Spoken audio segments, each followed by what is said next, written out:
Some of you may be concerned about the safety of sprouts because, of course, they were linked to an E. coli outbreak recently in Europe.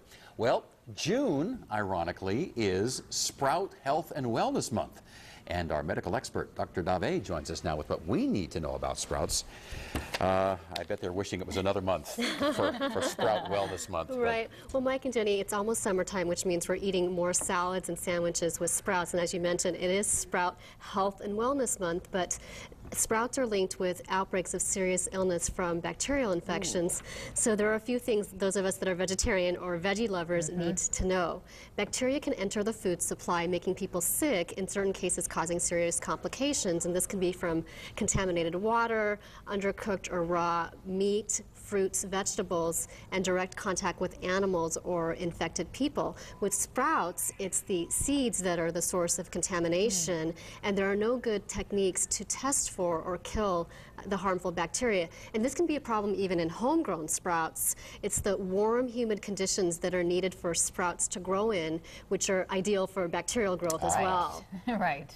So what do? Can you wash them really well to rinse it off, or does that help not at all? Well, so there's no need for us to stop eating sprouts, but there are a few things that we can do to reduce our risk of illness. The FDA has 3 recommendations, and it's important to note that these recommendations are separate from what's going on in Germany. There's nothing to suggest that the U.S. food supply is contaminated, but the things that we want to do is avoid eating raw sprouts or undercooked sprouts. But they're so good on sandwiches. They're great, especially And salads. I love them. Especially pregnant women, children, elderly, and the immunocompromised, and this includes alfalfa and mung beans, the beans and seed sprouts. The second thing is you want to cook the sprouts thoroughly to kill any harmful bacteria.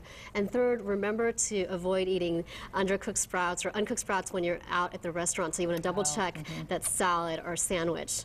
So still okay on your pad thai if you cook it. Exactly.